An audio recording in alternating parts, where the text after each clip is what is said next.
I want to know who JT Watson is. Give me a brief overview. Woo! That's a loaded question. What do you think about that reposado there? Tasty. Yeah. Kicks, but smooth. Kicks but smooth. Yeah. Yeah. Odd combination. I like Yeah. it. Who is JT Watson? Jesus Christ. Oh, get that mic in front of your face. Yeah. Okay. You got to be about like, you ever watch Rogan's podcast? Oh, yeah. Yeah, you got to be about like that. Yeah. Well, JT Watson is an enigma, a conundrum, if you will. There are many facets of his personality that he himself doesn't understand. Right. And why I'm referring to myself in the third person, I don't know. But we will find out together. No, man, dude, I'm just a regular guy, man. I mean, true blue, I would say musician to my core. I love music. You know, first memory that I ever had, and I know I had to be between 3 or 4 years old, because the memory I have is like of this old blue felt chair, like in my room, like that I grew up in as a child, and you know, talking to my mother, she was like, "Yeah, you would have had to have been 3 or 4 if you remember that." Yeah. And the memory was I was sitting on the floor in front of this chair, looking out the window, humming the rhythm to "We Will Rock You" by Queen. That's cool. Yeah. But obviously I didn't know who Queen was. Yeah. And I thought I made it up, you know, so that, Yeah. but from my earliest memories, man, music has always been like the driving force in my life. So what instrument did you start with? Guitar. And then what age was that? That was probably about, I'd say 13. Yeah, 13 years old. Okay. Picked it up for the first time. So now you got, started. that's 20 years now, right? Yeah. Yeah. I would not consider myself I'm not a lead guitar player by any stretch of the imagination, but I can hold my own rhythmically. You know, that's always been my singing and rhythm guitar. That was always my passion, or my pocket that I fit in. Right. I never had any aspirations to really be a shredder, though I tried, but I realized that was just something that you were either born with or not, you know? Yeah. You kind of have to have a natural propensity, dexterity wise, skill set. You either have it or you don't, really.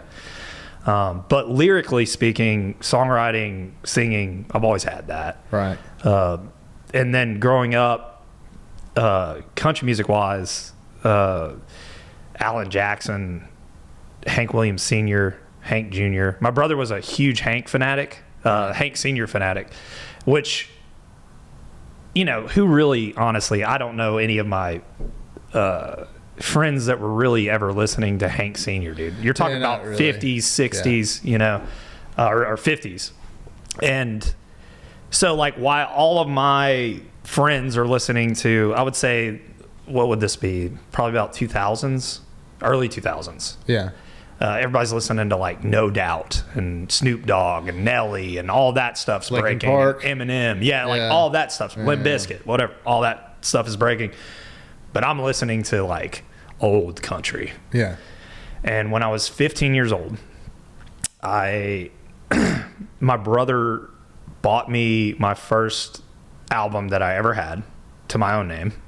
And it was Metallica.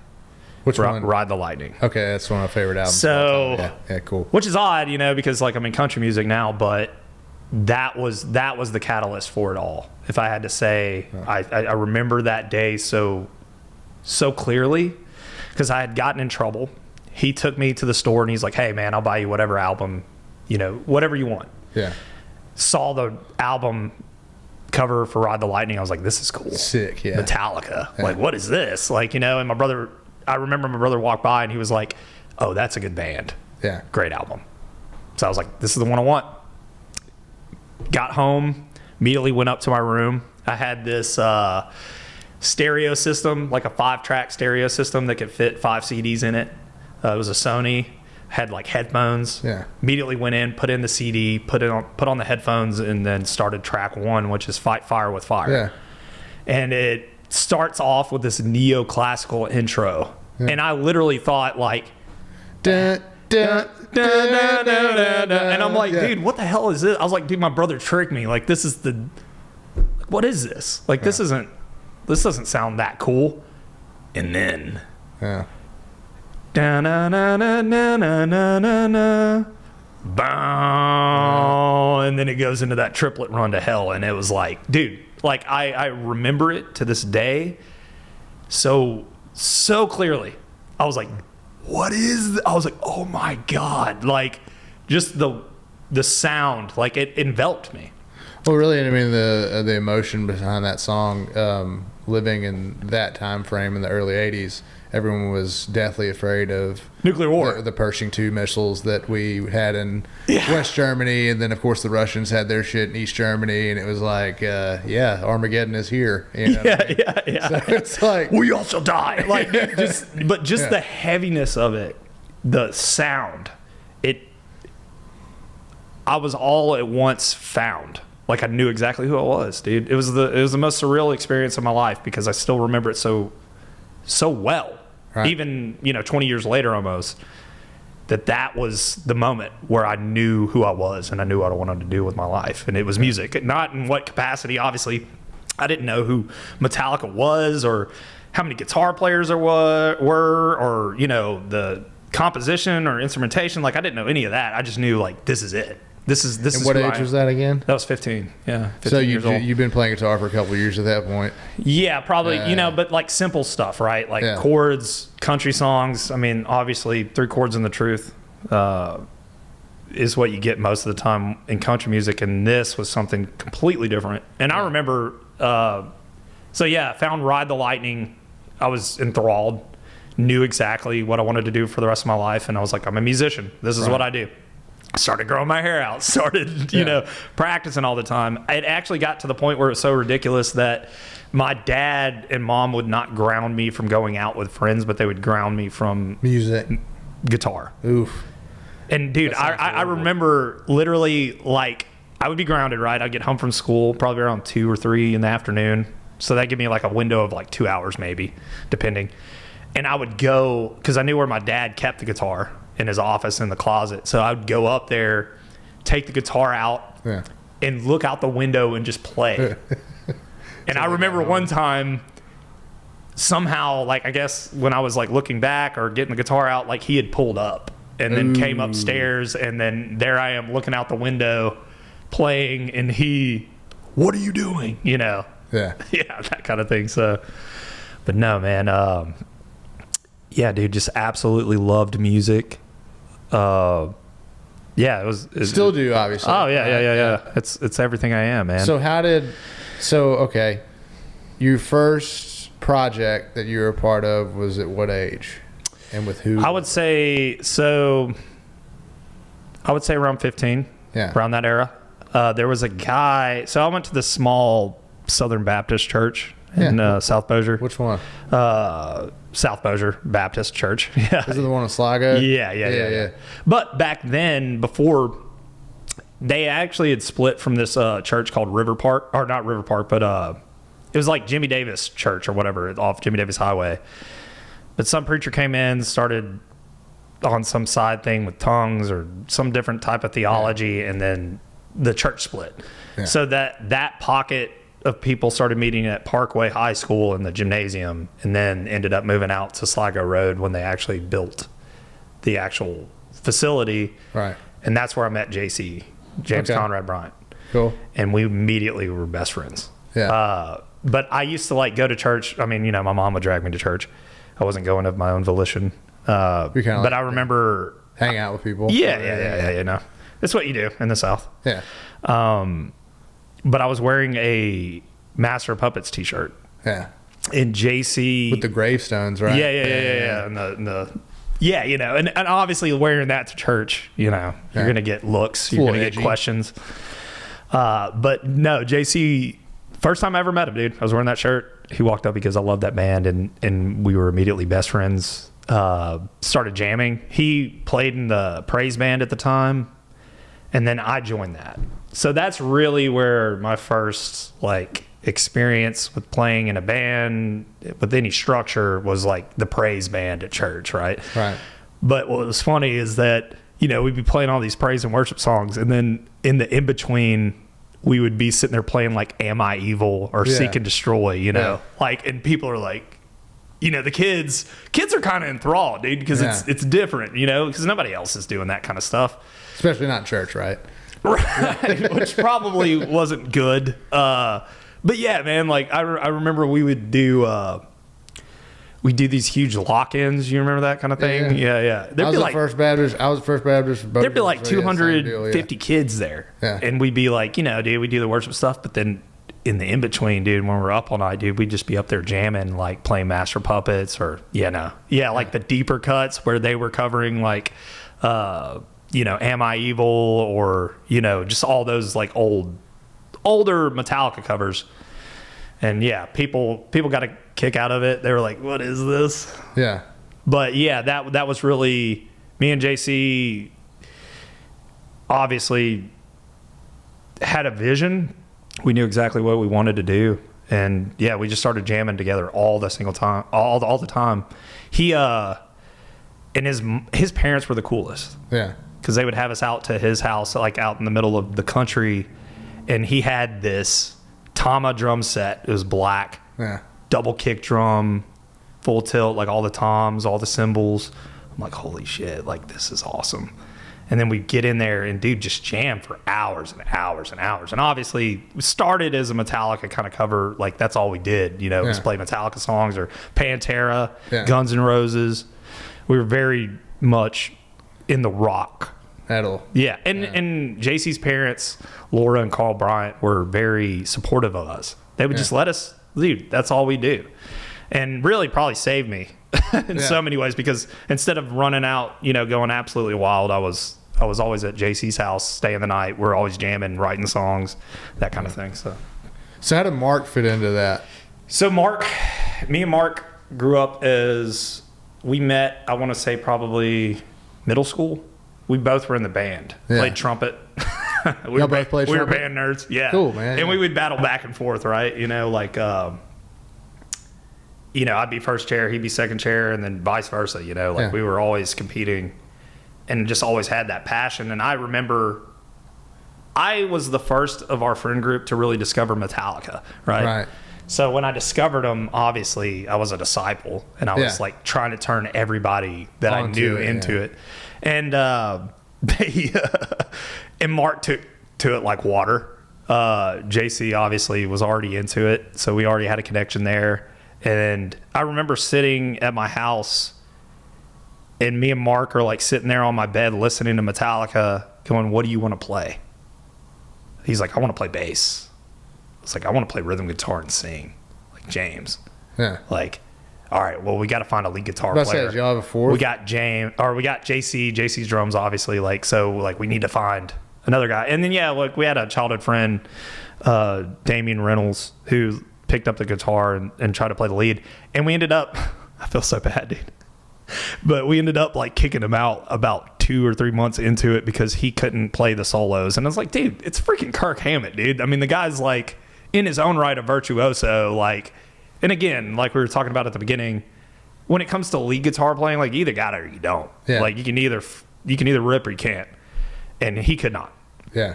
Which then put the onus on me to like start trying to kind of learn these solos, but I just, I don't have that. Yeah. I don't really have that gear, but I can hang. I can play lead guitar, but it's not going to be like a shredding lead. Like it's going to be. It's not going to be like a Kyle Roop is what you're saying. Right. It'll be tasteful.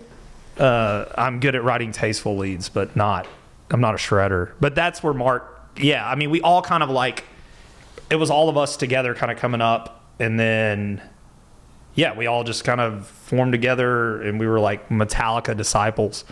Learned every note of every song from Kill 'Em All, Ride the Lightning, Master Puppets, and Justice, the Black Album.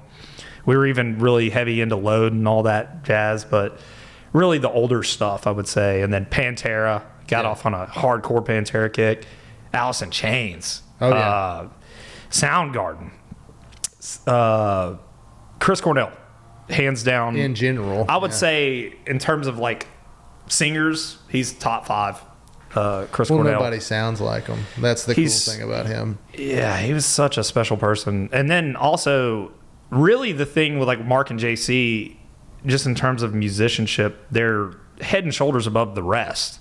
especially in terms of like if you're talking country music. I mean, that's child's play to them. These guys, you know, they really got heavy into Dream Theater. Probably I would say 16, 17. So we've been playing together. That's progressive metal. Yeah. Let's say. And though I was absolutely blown away by it and loved it, not to the degree they did, right? Because they were very proficient, right? So they, in terms of talking about rhythmic changes, and time signature changes, and they became masters.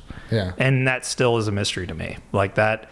And I did go to school for a brief period of time, majoring in music, playing classical guitar, and, you know, studied music theory and all of that stuff, circle of fifths, all of that jazz, and then all the time signature stuff, but I didn't stick with it. Did it break your brain a little bit? Or did It you just did. Really kinda, yeah. Well, so I kind of got into that weird place where I was like, as an artist, where do you draw that line? Yeah. Because a lot of the greatest music that has ever been written that we've heard comes from people that have no idea how any of that fits together. So at what point does that become a detriment?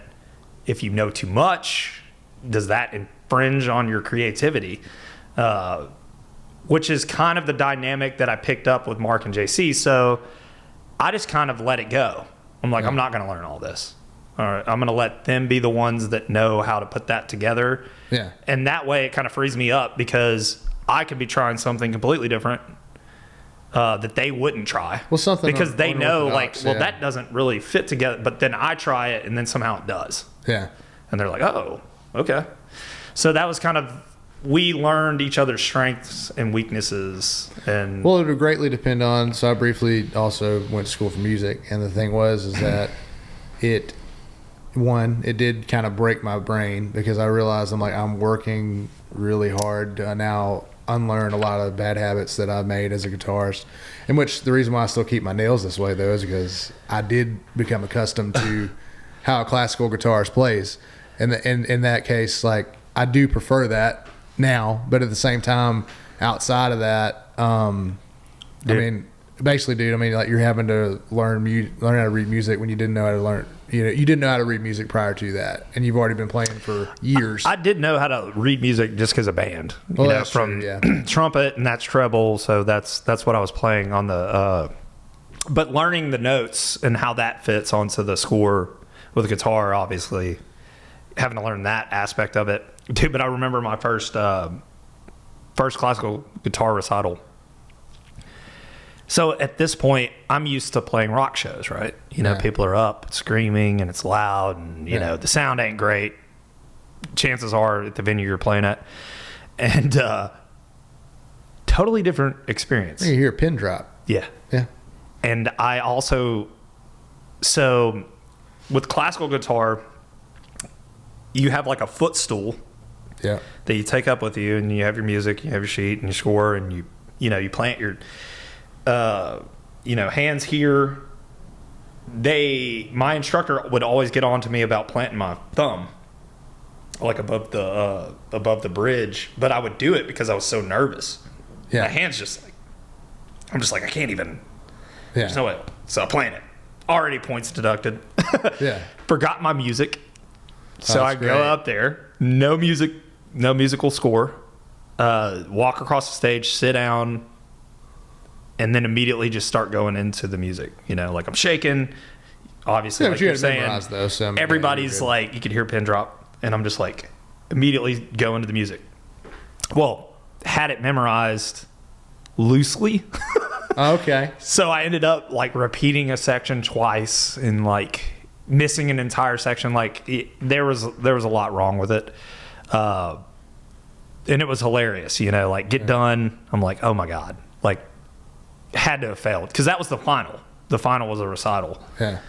Luckily the instructor let me pass, but he was like, yeah. Where was this at? This is at Bipsy. I did a couple of recitals at Bipsy too. Yeah. So did you have Wade was your instructor? Was he taught at Tech? Or you had Buds? Buds, yeah. He was Bud's pretty instructor hardcore. Yeah, he was, dude. He was. Yeah. And he would always like check my nails on my right hand. Yep. Because you got to keep them long. Yeah. And I hated it. And I'd just be like, oh, dude, I hate catching stuff on that. But like for classical guitar, that's what you did. And that really fine grained sandpaper too. That makes stuff smooth. Yeah. So, sure. But yeah, classical, like all of this, adding to my, I guess, repertoire of things that I can pull from in creating music. So then you fast forward, I want to say 2011, 12.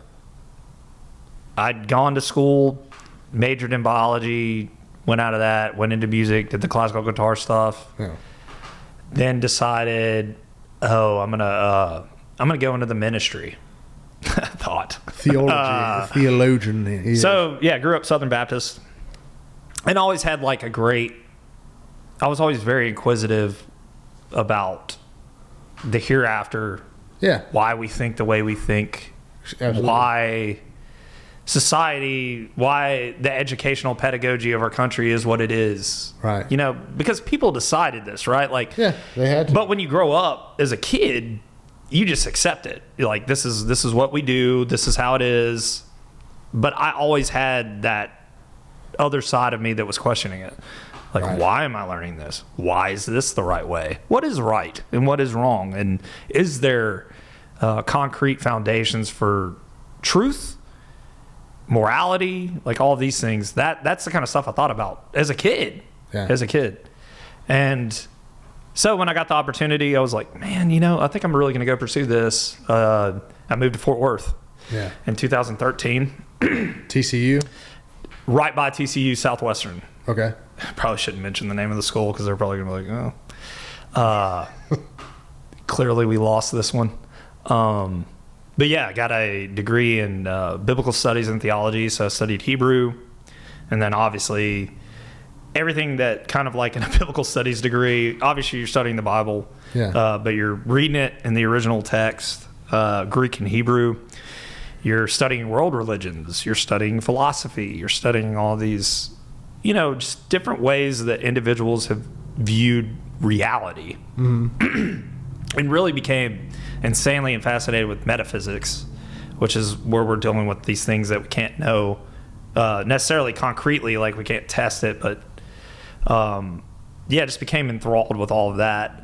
So when I graduated, I think it was 2015, I graduated with that biblical studies degree.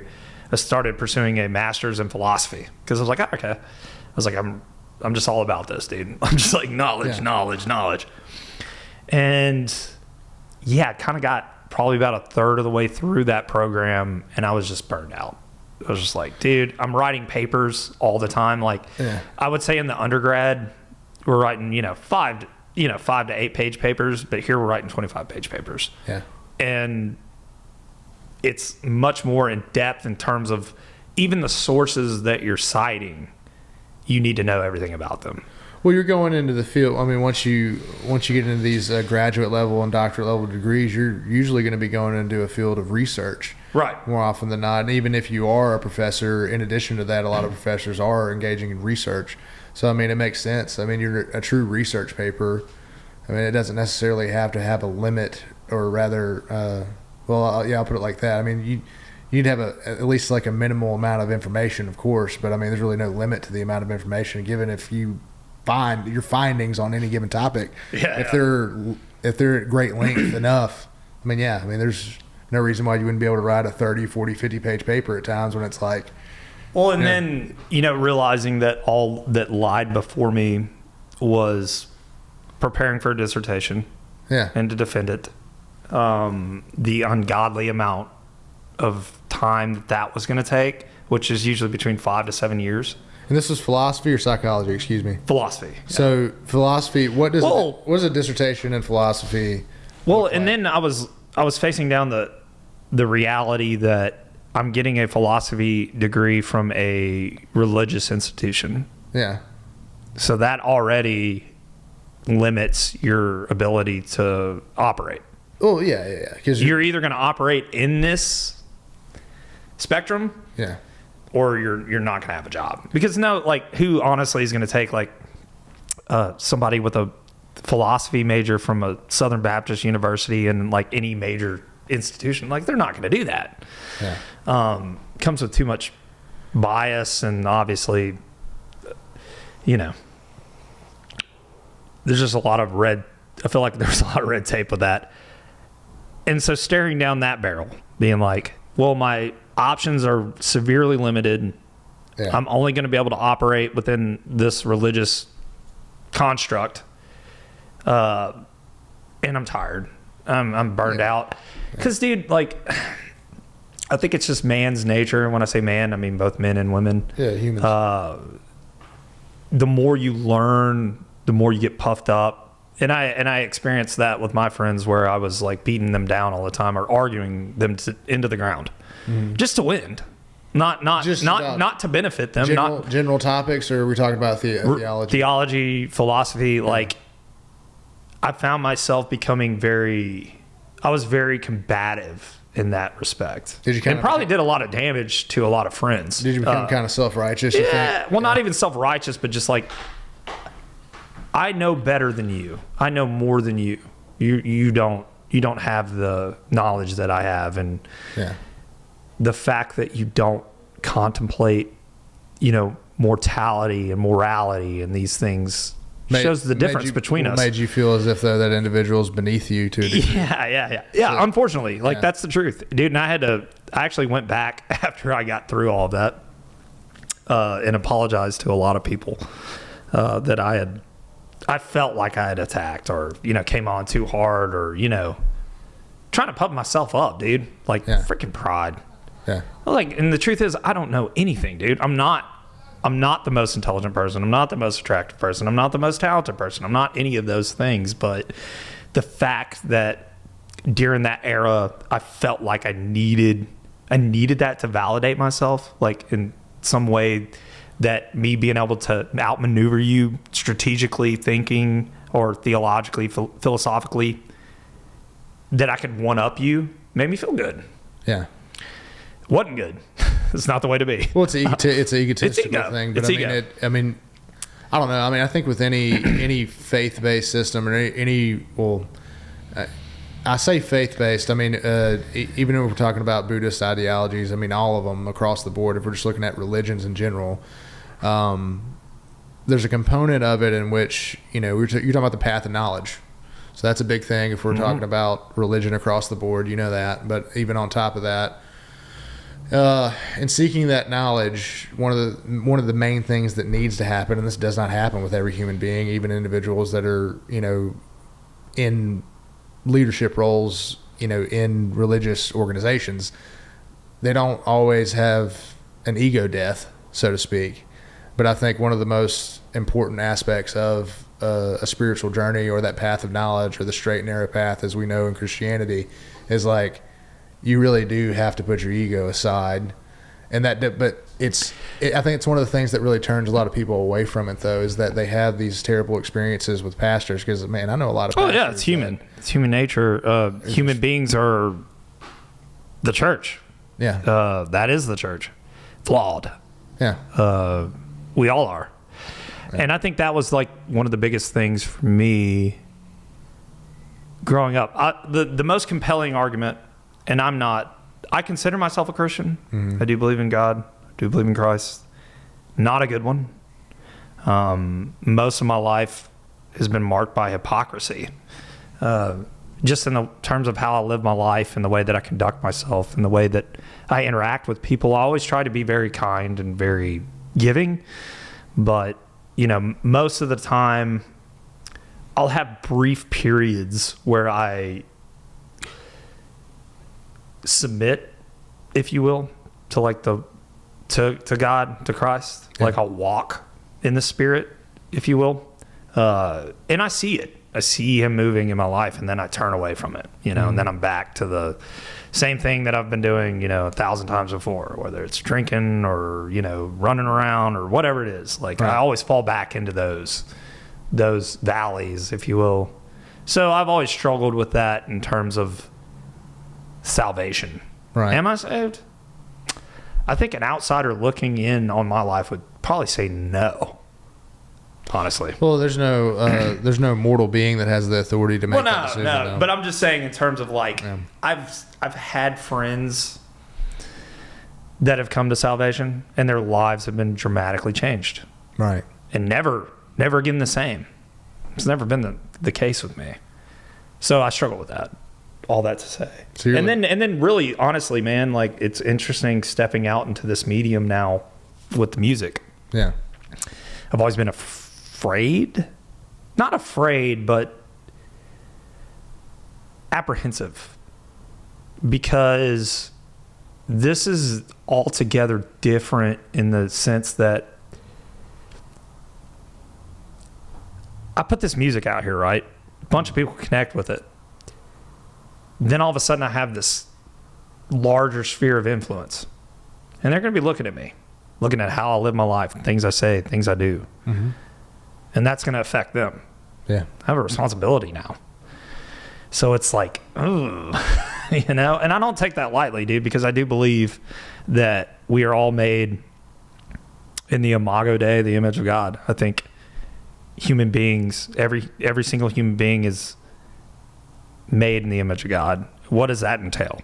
Well, obviously logic, reasoning, our ability to understand, ascertain, to know, want to know. The understanding of good and evil.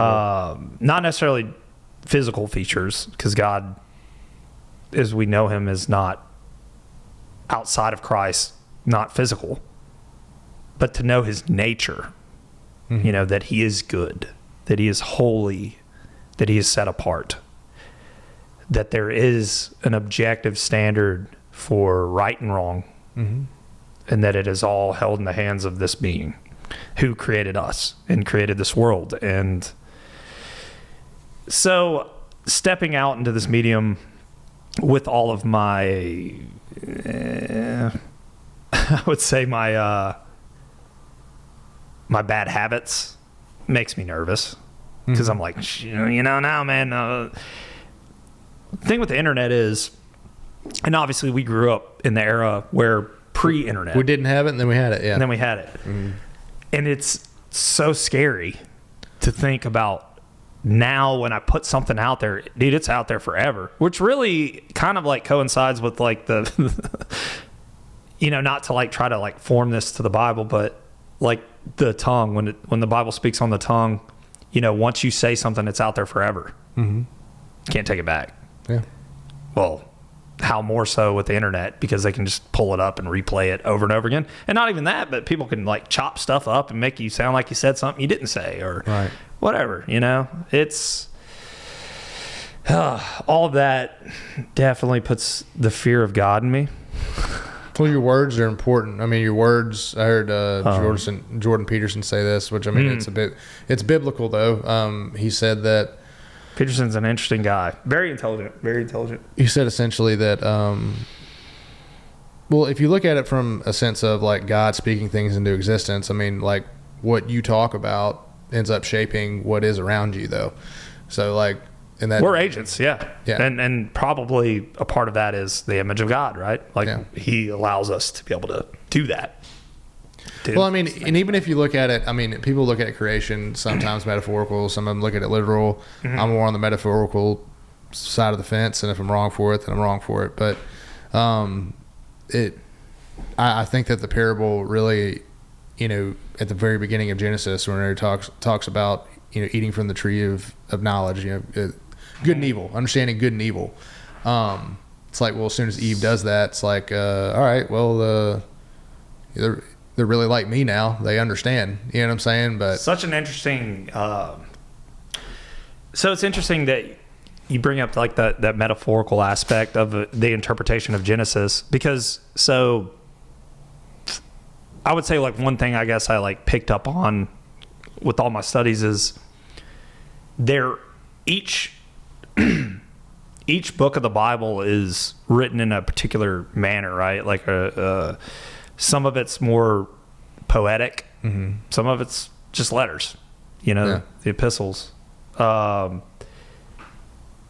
So in reading the Bible, the one thing they always stressed in school, understand the historical context of when that book was written. So if you take any of the epistles, like in the New Testament, most of that is written, obviously, in Greek, in New Greek, not the Old Greek. There was a period of time where they actually ended up translating the entire Bible from Hebrew to Greek, and then writing all of the New Testament as well, translating that all into Koine Greek. But it's so interesting to like look back at that, right? Because had an individual like Alexander the Great not existed, then you wouldn't have had Greek culture spread throughout what we know as, the ancient world at that time. Right. It was one of the most widely spoken languages. He was the proponent of spreading that culture, that the language, all of those things, and that somehow through all of that, here comes the gospel. Yeah. And it finds a way to flourish and thrive and grow. And you have these people that translate it into Koine Greek, or so the average person could read it. It used to not be that way. It used to be, especially like in early Catholicism, it was in Latin. Mm-hmm. And then you would have, the instructors or the priest or, the hierarchy, the individuals in the upper echelon would be the ones that interpreted it for the public. Mm-hmm. There's an interesting, I wrote a paper, I did a lot of research. I want to say it was in the 1500s, 1525. You had there was this book, I'm forgetting his name, man. Essentially, it's a book about the Anabaptist, right? So this is essentially the birth story of the Baptist congregation, Baptist faith. Not that it differs from Catholicism, because they all hold the core tenets true. Like Jesus Christ is the only way to heaven. That there is a Trinity. Father, Son, Holy Spirit. Hold the core tenets of the faith. Right. But differ in the application and traditions. Right. During the 1500s, the Anabaptists, so essentially this group of people came to the conclusion that true believers, baptism was to be an act of faith. Right. That me understanding full who Christ is, professing faith in him, that's when I get baptized. That's the point of baptism. Not just when you were born, automatically. Not a consensus. Because essentially, and I'm sure I'll get reamed for this, but it was more of a census, right? Like it was to keep track of the population. Like, yeah. And in those feudal systems, in the Dark Ages after the fall of the Roman Empire, when you had these feudal systems, the church was oftentimes kind of the centrifuge of those societies. Mm-hmm. So you would naturally have individuals that are not truly believers, that are just in positions trying to garner for power. Right. They're not really about the faith. They could care less about the faith. This is just the means to an end to get power and influence. So obviously you have numerous atrocities that occur during this period. And we're talking about the Dark Ages from what time to what time? Like, I would say 1200 to 1500, correct? Man, I'd be lying if I tried to define it. I know the Crusades happened around... well, more like in terms of like the birth of like the Baptist congregation, which like in the 1500s you had... So they called them the Anabaptists, rebaptism. Mm-hmm. They burned these people at the stake for it. Yes, they did. Like, and I'm talking like brutality. Burn them at the stake. They would tie them to wheels, set them on fire. They would drown the women oftentimes, just for saying that we believe that baptism is this. And they murder them. And they murdered a lot of them. And just during that era, but that was kind of the birth of that movement. And I just find all of that so fascinating, looking back. Like, right. How does this really fit together? And obviously, I don't think when Christ started the church here that he ever intended for us to be... Well, it's exactly what you just said. These individuals in power. A bunch of different denominations, The Catholic Church became a governing body and still in a lot my father's Roman Catholic. Yeah. My mom's Baptist. So I grew up in a household that was split in that respect. So I grew up, I would say that probably had a lot to do with why I was so aware or thought about things that probably my peers weren't really thinking about, because I was just aware, like, well, my father's Catholic, but my mom's Baptist. Well, why is that? Yeah. And why am I Baptist? Well, they decided. Yeah. I didn't decide that. They decided that. Well, where does this rope lead? Where does this road lead? Who's right? Who's wrong? Right. Is there one more superior than the other? Is there an ultimate right and ultimate wrong? Or is it all just subjective, moral relativism or whatever it is? Is it up to the individual to decide, or is there something else out there? So, yeah, I mean, I wouldn't trade my upbringing for anything. Right. I think it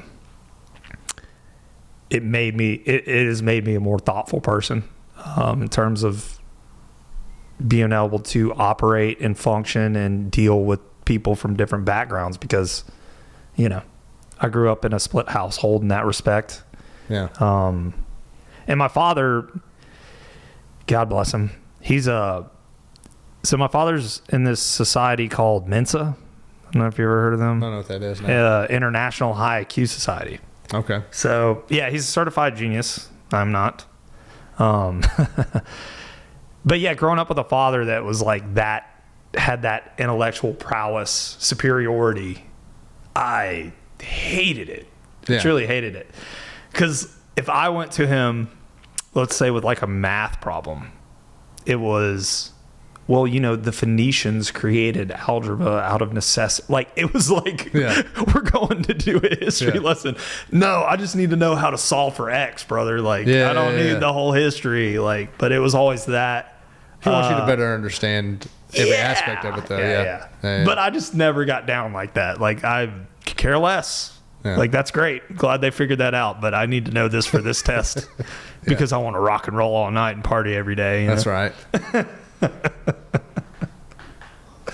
Heck yeah, dude. Well, I mean, on the flip side of all that, so yeah, here we are, 2025, brother. About to launch this country music. So interestingly enough, I would say 2017, 2016, 17 is when I ended up dropping out of like the philosophy degree, started a rock band with my childhood friends, Mark, Michelle, JC Bryant, James Conrad Bryant.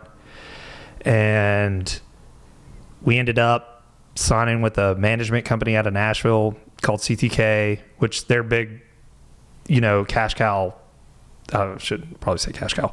Their biggest artists is like Dolly Parton, Kenny G, like all those kind of like classical acts. And they ended up hearing our music.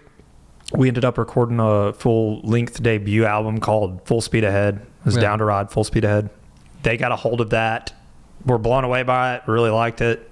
Ended up signing us. But it was kind of backwards, right? Because instead of getting a record deal, we were signed with a management company first. Management company should work for you, but that was not the way that this entire thing functioned at all. Yeah. So we would, they were based out of Nashville, so we would travel. I was living in Fort Worth. I would drive into here, and then me, Mark, JC would load up and head to Nashville. And I remember the first time we went up there, and they were wanting to put us with a bunch of different songwriters and stuff. And I've never been a person that has done like collaborative writing in the sense, like I'm always the one that writes the lyrics or the, melody or whatever. Never been in a situation where I was writing with another person. So that was a whole new thing. It was this young lady who was like a up and coming country artist at the time. And I get there, I have all my ideas. I'm like, okay, well, maybe, like I'm going to bring, to the table all my ideas and we'll like pick something out and go off of it. No, wasn't that at all. It was actually, she had already had a song that she had wrote, and the next 5 to 6 hours were me learning in this song. Yeah. And it was the dumbest song. Sorry. I didn't say her name for a reason. But it was like Hinder's like Lips of an Angel kind of thing, vibe. Yeah. I'm just like, dude, this isn't us at all, dude. Like, we're like hard rock, heavy metal, right? And we actually had the pleasure to work with Dave Mustaine from Megadeth. there was like a very short window of time where, so Justice Mustaine, Dave Mustaine's son, worked for CTK. And he's really the guy that heard our music, liked it, brought us into the fold. And so we actually got to work with Dave for a little bit, which was surreal, man. Like, I mean, like, dude, so one of Found Fathers, Metallica, like Megadeth, like, what? You know? So anyway, we do this songwriting session, and at the end of it, Danny, like the CEO of the company, is like, hey, I'm going to come down and listen to this song. I want to hear it. And I'm just like, oh my God. Mark and JC aren't playing, dude. It's just me on an acoustic guitar with this chick and her boyfriend, husband, whatever he was. And I'm just like, this sucks. Yeah. Like, I don't like this song. I hate this song. I don't even know what's going on. I was like, but I didn't come this far to wet the bed. So CEO comes in with like 15 of his coworkers or people that work for him. And they're all like sitting there. They're like, let's hear this song. So I got to play this song, man. It's called Heavenly Bodies, right? It was supposed to be like the concept was that I'm just in orbit around her and she's, you know, everything that my world revolves around. Super lame. Yeah. Sing this song. The CEO dude starts clapping. Starts a slow clap. Everybody else joins in. Obviously, he's the boss, so they're going to follow his cue. And I just couldn't help but feel like this is fake. Like, there's no way this was good. This sucked. Yeah. He looks back and goes, man, I really feel the magic in here. Y'all feel that? These boys are going to do something promising. So he starts to walk out. I'm like, Mr. Nozell, before you leave, I have a song I want to play you. He's like, oh? I was like, yeah. I was like, this is a country song. It has nothing to do with any of this rock stuff. He's like, okay. I should also note that none of my other bandmates knew that I was about to do this. So they're all looking at me like, what the fuck are you doing? Yeah. Because this is our first time there, right? Like, we're walking on thin ice. Like, we say or do something wrong, like we're cut. Yeah. And then I do this. And I was like, I got this song, I got to play you. He's like, all right. Everybody files back in, dude. Everybody's like filing out. Everybody comes back in. And I play this song for him. It was an original that I'd written called Bringing Country Home, which will be out soon. I played this for him. And when I'm done, he looks at me and goes, oh, that's a fucking hit. Yeah. I was like, yeah. All right. I just wanted you to know. Obviously, it has nothing to do with this, but just wanted you to know. So then that's all they're talking about, right? And then this makes tensions in the band not great because they're all like, dude, what the fuck? What the hell was that? Yeah. Like, I'm like, dude, I was just trying to like let him know, like, you know, I got this here, whatever. So then, yeah, we last like a year in that environment. We're bouncing around between like these really big producers, dude. We got to work with some pretty big names. Like I said, Dave Mustaine. We got to work with Marty Fredrickson, who wrote, you know, and produced Jaded and all these like huge hits for Aerosmith. Mm-hmm. Cool guy, man. Yeah. Completely different approach to the recording process. He was not, so like coming from like the hard rock metal, progressive metal background, very much about accuracy and getting the notes right. That was not his take. He did 2 or 3 takes live, play it through, and that's it. Yeah. So it's very much more vibe oriented, which was cool. That was a different vibe. It was a different approach. And man, Mark hated that. Mark Michelle really hated that. I say hated it. It was just it was way outside of his comfort zone, but it pushed us, and we adapted, and I think we created really awesome music. None of that music was released.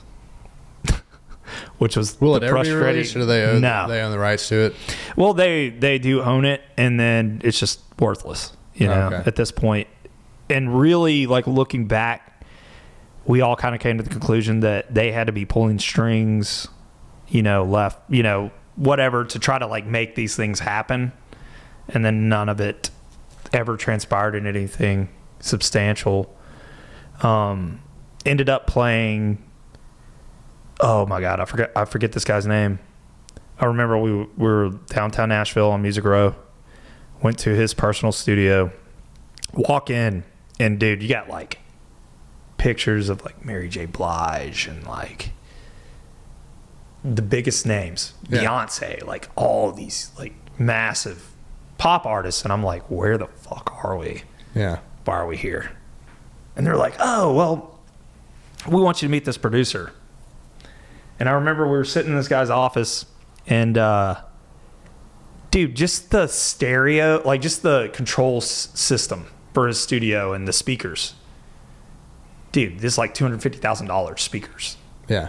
Like, never heard music this clear, this big, this thunderous. I'm like, damn, dude, this would make like a terrible song sound great. Anyway, like I sit down and play for this guy, and he's like, that's really interesting. Like, I like that machine gun kind of fire that you have with that. I think you should stick with that. I think you should keep doing that and then explore that and see where it goes. And again, dude, they had me playing this country song, not the rock song, which is, we're a rock band, right? We're trying to push our band, but here we are pushing, you know, my solo stuff. Nothing came of that. Yeah, like I said, ended up working with Dave Mustaine. We got to play a few festivals. Yeah. Went over to Germany, played Martin did festivals over there. Played Manchester, Tennessee. We did Exit 111 Fest. Got to open for like Guns N' Roses, Def Leppard, those kind of bands. Seether. And then COVID hit. Everything dies. Yeah. Man. Never experienced defeat quite like that, because everything was happening, right? Like, I mean, and I'm pretty sure like every musician that's worth their salt knows this. Half the things they tell you, and more than half, not true. They'll tell you whatever you want to hear. Doesn't mean anything's going to happen. But we were on such like an upper trajectory, finally playing festivals, finally starting to like get out there and get known, and then it all dies. Because essentially we're like a mom and pop shop. Right. We don't have the capital. We don't have the money to stay afloat during this era. We were barely off the ground. We weren't even off the ground. Yeah. And then COVID hits and kills it.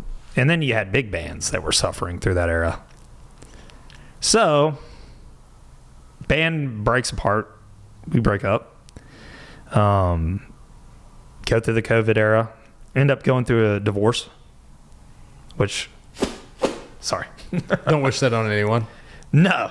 Yeah, it sucked. Yeah, essentially went out of town. Came home. Whole house cleared out. She's gone. Left the bed and a bookshelf and a TV. That was it. And I had my Siberian Husky with me. Yeah. Maverick. So I just ended up dragging the mattress into the living room, put it on the floor, and that's where I slept with the dog. Ended up having to get out of that that place because I couldn't afford the rent alone. Thank God the guys I worked for ended up putting me up in a duplex, so I stayed with them for a while. But dude, just talk about absolutely defeated. Yeah. And by this point, dude, like I'm super heavy off drinking. Just depressed. Like band broke up, wife left. Like I can't get a grip. Yeah. Can't get my head above water, like I'm drowning. And I remember, so I'm living in this duplex, sleeping on the floor with my dog. JC ended up moving in with me for like a month or so. So it's me, him, and this dog sleeping on this mattress on the floor. The freaking dog chewed through the, so this duplex did not have central heating or air. It had window units, and the dog chewed through The wire to the front end of the unit, to the front. So, dude, this is summertime, 2019. Dude, it's like 100 degrees in this freaking place. The only comfortable part of the house is the back room, which is where we sleep, you know? Yeah. And yeah, so it's just like, and then the toilet was back, and dude, like the house flooded, like, dude, like I'm telling you, like we're bare bones, bro. And I just remember just like laying on this freaking mattress on the floor, looking up at the ceiling, going, "What the fuck am I gonna do, dude?" Yeah. Like I really don't know what to do. I'm so lost, defeated. Like music's gone, life's gone. What do I do? And then that country music. I was like, oh yeah. I was like, you know what I'm gonna do? I'm gonna start going down and playing. I'm just gonna do like some open mic nights. Let's just get back out there. So I started playing down in the Stockyards, White Elephant, legendary facility, love it. I started playing down there every Tuesday night. And yeah, I got to know like the people really well and just, and I'm like, oh man, okay. So now I got a little hope, dude. Like I'm playing these original country songs and I'm writing through this era, like obviously divorce, heartbreak. It's a catalyst for writing Best great country songs. Yeah. So I'm down there doing these songs like in the White Elephant down in the Stockyards playing around. I'm playing all over DFW, man. I'm going to these songwriting competitions. There was I think it was 92.1 FM in Fort Worth. They would do these songwriting competitions where they would go out to like a barbecue place or a bar or whatever, and like I would go out to these things and compete. Yeah. And just started playing, getting to know the people, seeing people's reactions. So I'm living in this duplex, divorced, going through a divorce, band's broken up, sleeping on the floor, get a call from Nashville, from CTK, from Danny. And they're like, hey, we want to sign you as a solo artist, solo country artist. I'm like, oh my God, dude. I'm like, yes. Like, all right. I was like, yeah. And he's like, all right, well, yeah. Well, so you've got one hit, and then we're going to get you up here with these songwriters, and, maybe you do some Dolly Parton covers. Like, we'll get the ball rolling. I'm like, one hit? He was like, well, yeah, like Bring Country Home or Call the Grand Ole Opry, he called it. He's like, that's a hit. He's like, but, besides that, you don't really, we don't see anything really strong in your repertoire. I'm like, dude, I'm down here in the Stockyards every week playing these songs. I'm seeing the people's reactions. They don't know me from Adam, but they're listening to these songs once live and they're reacting, getting a reaction. So, and I don't know if this was the dumbest thing I've ever done. Time will tell. Obviously, we're going to see. But I told that dude straight up no. Yeah. Told him I'm not going to take that deal. I believe in these songs. I believe in what I've done, what I've worked, what I've written. I'm out here every night singing these songs in these bars. I see the reaction from the people. I know that there's potential here, whether or not you see that. And essentially shut that down. Down. And I decided two things in that moment. I decided, one, I'm going to go back to school, nursing school, which I ended up going through. I'm a nurse now. But it was all a means to an end, right? Right. The reason being, I can record these songs the way that I want to record them, make them the way that I want to make them, put them out there, and let the people decide. Why do I want to go to some son of a bitch who wears a suit and tie, sits at a desk, makes a bunch of phone calls, and I understand they do a lot, but a man that's never walked an inch in my shoes, much less a mile, and have that dude tell me how much I'm going to make, how much I'm getting, doesn't make any freaking sense to me. Right. It never has made any sense to me. It's like, I'm the one that's lived this life. I'm the one that has the talent. I'm the one that has written the songs, and I sing the songs, and I play the songs. Why is another guy going to sit here and tell me how much of my pie I'm going to get? Doesn't make sense to me. Regardless of whether he's not, well, look, I'm going to take your pie and I'm going to put it at this table in front of all these people, and they'll put your pie in for, you know what I mean? Like, they're going to sell you. It's all based on that. But an interesting phenomena occurred with that guy, Anthony Oliver. You remember him? He's that West Virginia boy. Yeah, Redbeard, Yeah. Well, he just sings like some song half-cocked. live. Goes viral. It breaks the internet, yeah.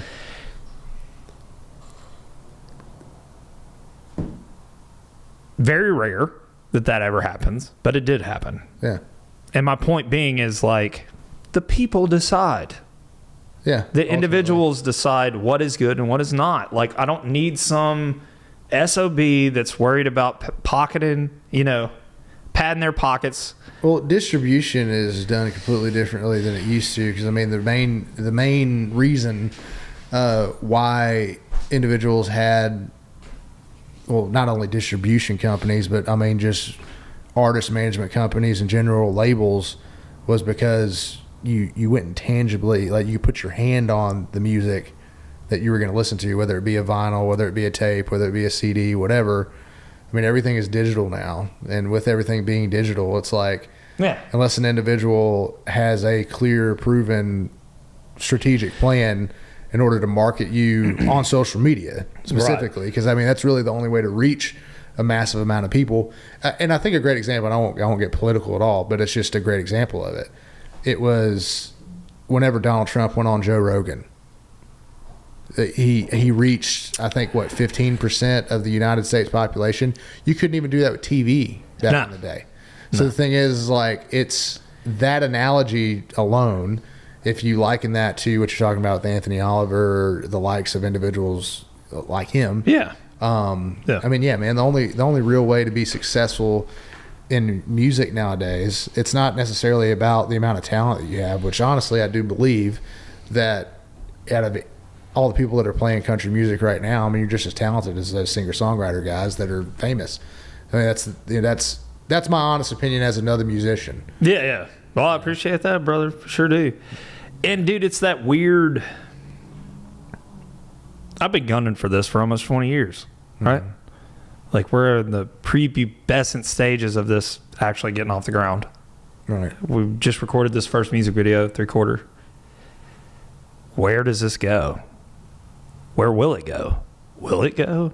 I mean, all those questions that, as an artist, I know you probably had when you put out your work. Mm-hmm.